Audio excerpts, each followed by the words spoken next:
What's up, guys? I have another pen unboxing and initial impressions video for you. And today the pen is a Pilot pen. I just got this today. I actually had to rush to the post office after work to pick it up because this was sent by express mail from Japan, and it required a signature.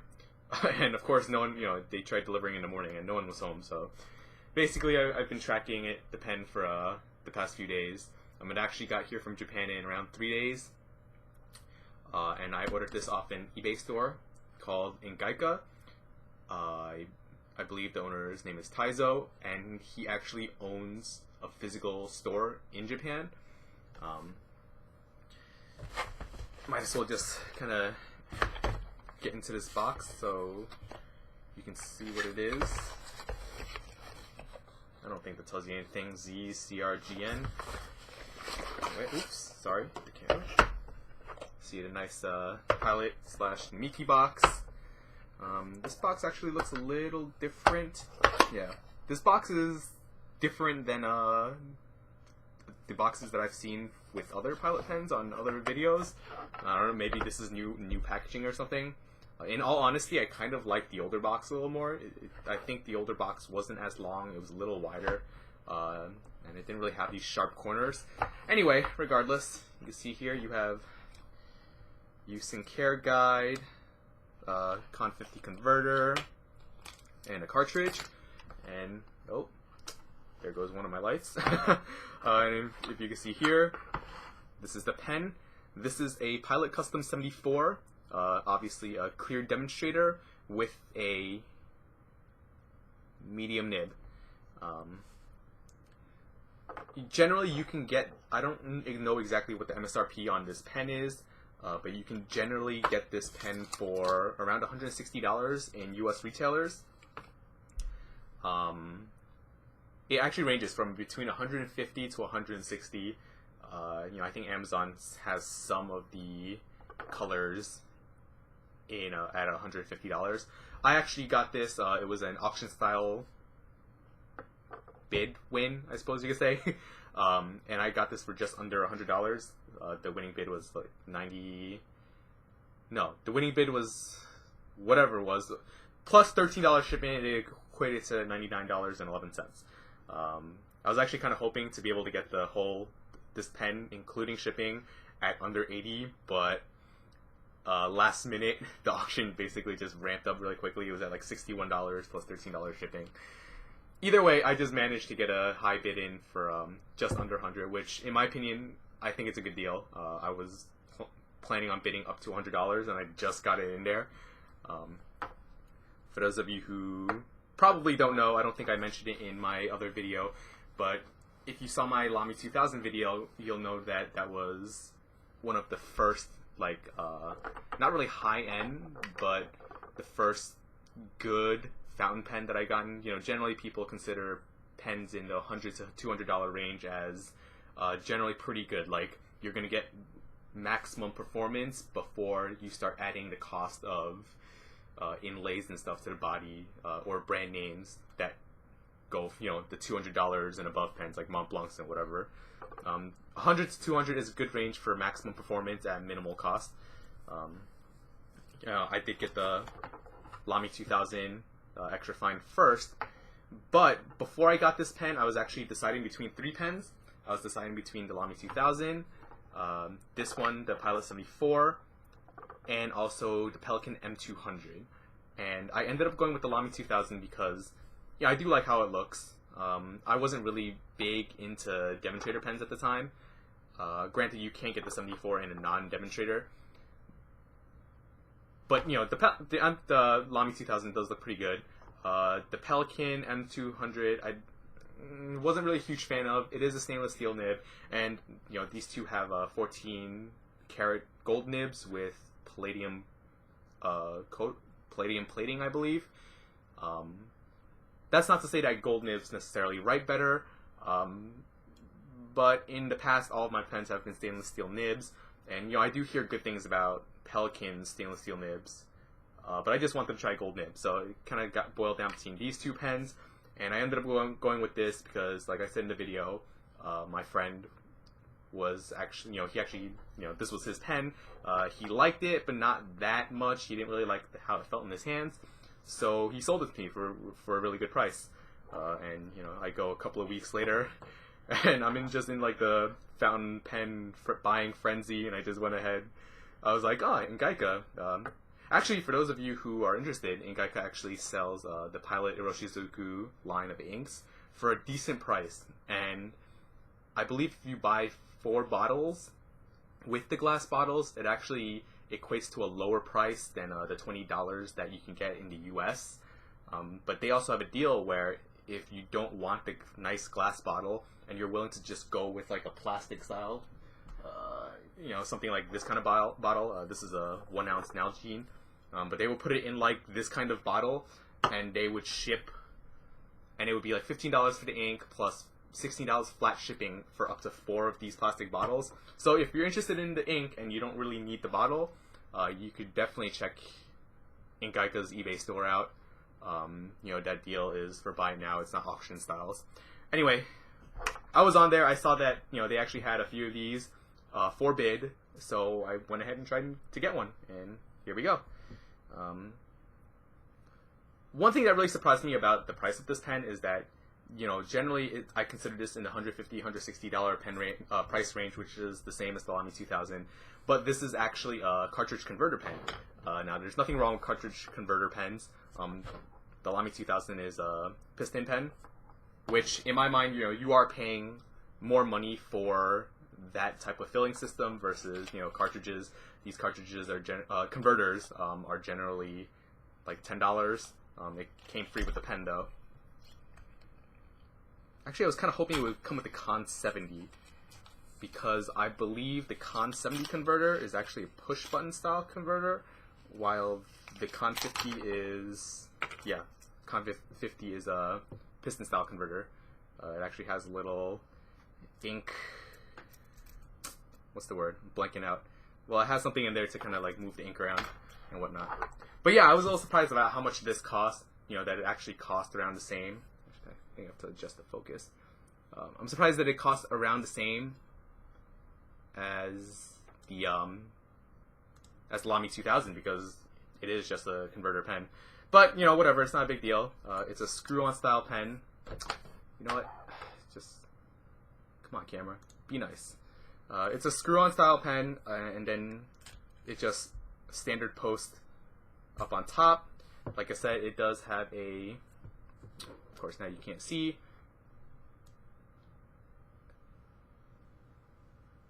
it has a rhodium plated, palladium plated nib, but it is 14 karat gold. Let's see if I can get it close up in on that. There you go. 14K. I'm sorry for the super shaky hands. Anyone who's familiar with my videos knows that my hands are super shaky. Doesn't help that I was going crazy with the energy drinks today. Nope, that's a little too far. I apologize with the focusing issues.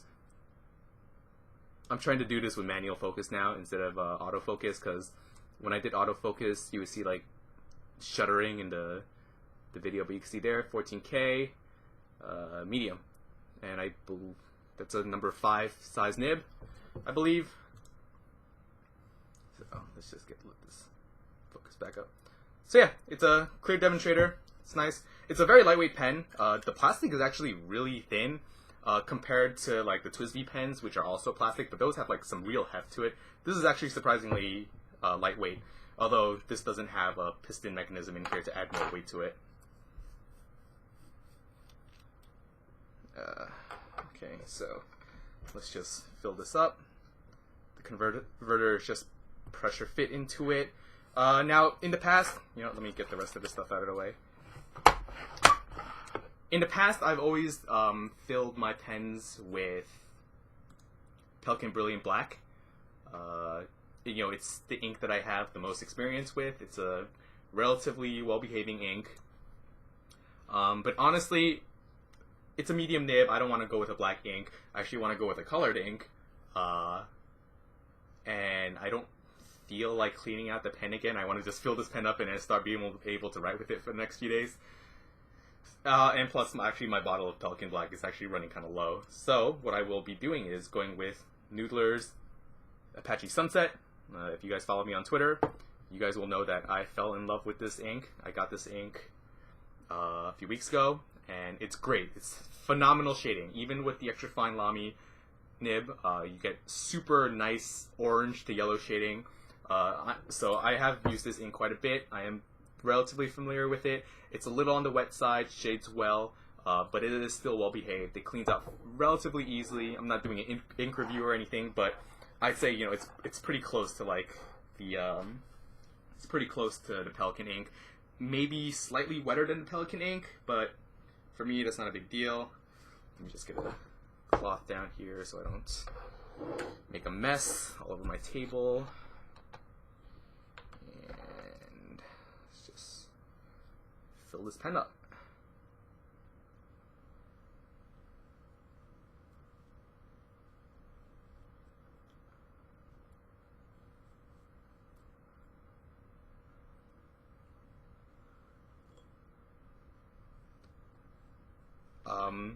Normally I would have gone with a fine nib.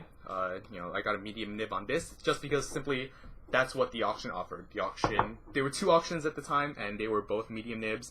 One was a blue non-demonstrator, then there was this demonstrator, and I think there was also a burgundy pen that was a buy it now for slightly over $100 plus shipping. Normally people consider Eastern pens, you know, Asian pens, like Japanese, Chinese pens, their nibs are a little finer than Western nibs, like German nibs, American-made nibs, and English nibs. So I'm hoping that because even though this is a medium, it'll write more like a Western fine, which is what I'm used to in Lamy pens. If not that, then at least hopefully it'll write somewhere between fine and medium, because my handwriting is on the small side.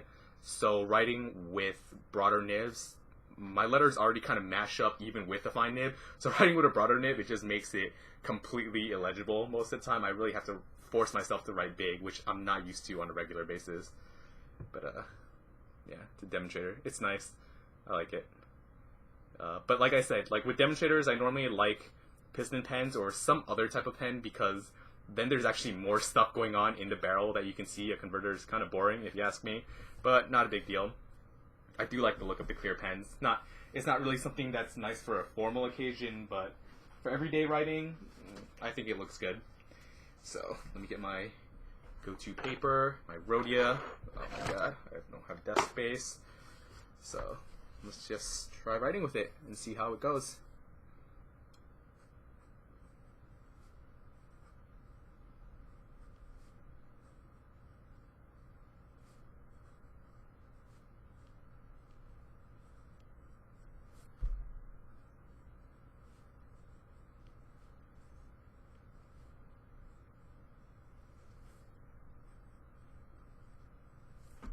Very smooth. The nice thing about this pen is that the sweet spot is actually much larger than the Lamy Safari's sweet spot, just because the tip on the nib itself is a little bigger. The Lamy 2000 I meant. The Lamy 2000 does have a very, very needle-like tip to the nib, even if you go for a broader nib. But this writes really smooth.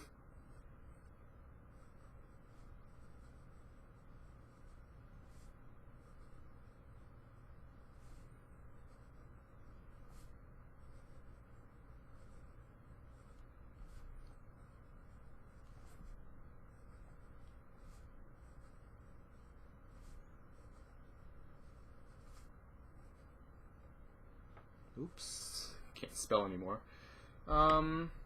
There is a slight bit of feedback to it. I'm not sure if you can actually hear it in the camera, but it's not unpleasant. And I definitely feel like if I were to write with something like a Clairefontaine Triomphe, a smoother paper, I probably wouldn't feel anything at all. It requires very little pressure to write with. I'm just holding the back end of the pen. You can see here, it's writing, and it actually writes kind of what I figured. It's almost like a fine Lamy nib. Generally, Lamy nibs I believe, are considered a little wider than most Western pens. They run on the wider range. So, if you actually go with Lamy 2000 Extra Fine, it'll be more like, an Eastern pen. It'll be like a medium.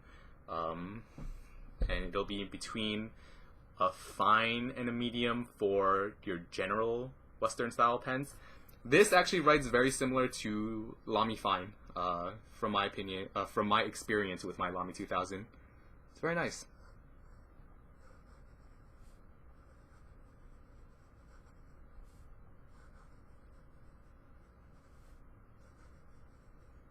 Like I said, there is feedback.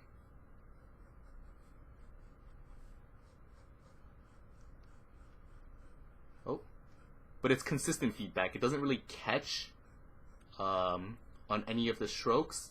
Although it seems like it writes a little... It does seem like it writes a little dry. Using Apache Sunset, it's a little unfair because, like I said, it does shade well even with a fine nib. But you can see here on the upward strokes, it actually writes a little drier. Downward strokes are consistent. Bottom left to upper right is around the same. But going top left, it's a very unnatural stroke for me anyway. But J's use it. What else uses it? That's a terrible D. I don't have that many letters, at least capital letters, that really require that kind of stroke. It's not bad. It could just be the angle that I'm writing at. But it does feel a little drier going from the bottom right to the top left. I actually have... It actually happens to be right here. This is a Parker 21 in a medium nib. You can actually compare the two. Just write a quick sentence. Whoops.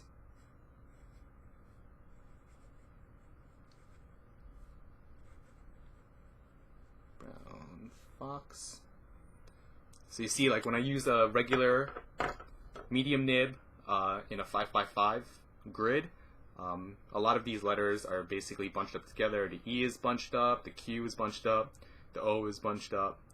That's just... Whereas if I go to like an extra fine Lamy nib,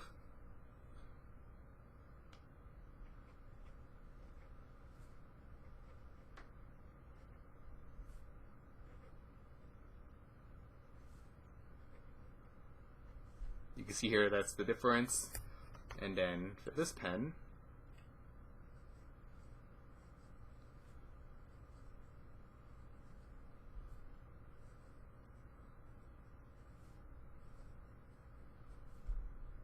so in my opinion, it's in between the nibs. The nib size is kind of in between the Parker medium and the Lamy 2000 extra fine. Most people say that the Lamy 2000 actually has a broader nib than the standard benchmark Lamy nibs like you would find in the Safari, the Vista, and the All-Star. So in my mind, this writes like a Lamy fine, which is good. It's actually perfect because that's what I'm used to writing the most, quite frankly. I kind of wish I had the Lamy Safari in fine inked up right now, but I don't. It was cleaned for my ink journal. But yeah, nice pen overall. If you can get it for under 100, definitely worth it. You're not gonna really find it for under 100 at U.S. retailers. You're probably gonna have to bid for it from Ingaika or some other Japanese retailer. I believe those auctions go up quite often, so you shouldn't really have a problem getting one to bid on. The only thing is, I believe most of the time he only puts up medium nibs, and then for all the other stuff, you have like buy it nows to get the other size nibs. You're gonna have to do buy it nows, and you have to be careful because he does sell a lot of nib section only, and those nib sections, just for those of you who don't know, is just no body, no cap, no converter. The nib section is just this section here. He sells that, and they're like $103. They're super expensive. But the thing about Lamy Fine and this Pilot Medium is that overall it's a good size. It works even for small handwriting. So you see here that's tiny handwriting, and then over here you have larger. I consider writing in a 10 millimeter height That's a relatively large hand. You can get away with writing with broad nibs in that size. So this kind of size works both ways. You know, I was doing calculus with this pen, and I was doing drawings with this pen as well. Like, it's a good overall nib size. And like I said, it looks nice with the demonstrator. I've really gotten into demonstrators recently. Let me just go in my bag. Yeah, I've kind of gone a little crazy. You know, there's a italicized nib creeper from Noodlers, a regular nib creeper from Noodlers, and of course both my TWSBI pens. You know, the VAX 700 I got in demonstrator, and technically the 540 I got in amber is the demonstrator, but it's not a clear demonstrator. Actually, in my opinion, if you can, I would definitely recommend getting the smoky black demonstrator version of this pen, just because if you look close enough, you can actually still see the innards of the pen, but from a distance, it looks like a regular black pen. Versus, you know, with these completely clear demonstrators, it's very obvious from a distance that something's going on there. I don't know if demonstrator pens are for everyone. Like I said, I didn't really like them at first, but they're starting to grow on me. So yeah, under $100, I would definitely recommend this pen. For the regular street price you can find in the US, it has good performance, but I just kind of feel like I'm better off paying the same amount and getting,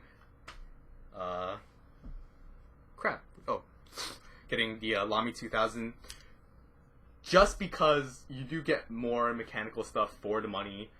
It's a good performing pen. But at the same time, one thing to consider is cartridge converter pens, in my opinion, are generally easier to clean. They're easier to flush out with like something like a bulb syringe, just because you do have the nipple that the converter and cartridges snap into, versus these, this goes right into the feed, and you can't really force water through it because the opening is so large with the bulb syringe. So take your pick. And also there's less stuff to go wrong here, I guess. With the piston, you do have to maintain it. When you take it apart, you have to make sure you take it apart and assemble it properly, and you have to silicone grease it up. Whereas with converters, if this converter ever gets stained or ever gets damaged, you can always just go out, spend the $10 and buy another converter. So yeah, hope you guys enjoyed this video. Hope you found it informative, and thanks for watching.